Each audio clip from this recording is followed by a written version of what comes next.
మంచిగా కలిపామండి. ఇప్పుడు మూత పెట్టి కాసేపు మగ్గబెడదాము. బాగా గువ్వైపోవాలండి.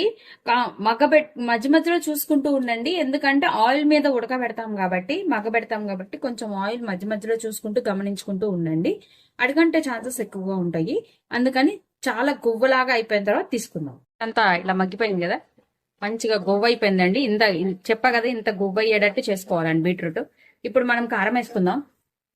కొంచెం కారం, కొంచెం స్టార్ మసాలా వేసుకుందాం. అంటే గరం మసాలా. ఇలా మంచిగా కలుపుకుందాం. ఇప్పుడే ఉప్పు కారం స్టార్ మసాలా కారం వేసుకున్నాం, కారం స్టార్ మసాలా వేసుకున్నాం కాబట్టి కొంచెంసేపు కలుపుకుందాం. కలుపుకొని తీసేద్దామండి. కొంచెం కొత్తిమీర వేసుకుందామండి. అంతే అండి, బీట్రూట్ కర్రీ రెడీ అయిపోయింది. ఇప్పుడు మనము ఒక బౌల్లోకి తీసుకుందాం అండి. కమ్మటి బీట్రూట్ కర్రీ రెడీ అయిపోయింది. ఈ వీడియో కనుక మీకు నచ్చినట్టయితే ప్లీజ్ లైక్ చేసి, షేర్ చేసి, సబ్స్క్రైబ్ చేసుకోండి. Thank you for watching Sravya's recipes.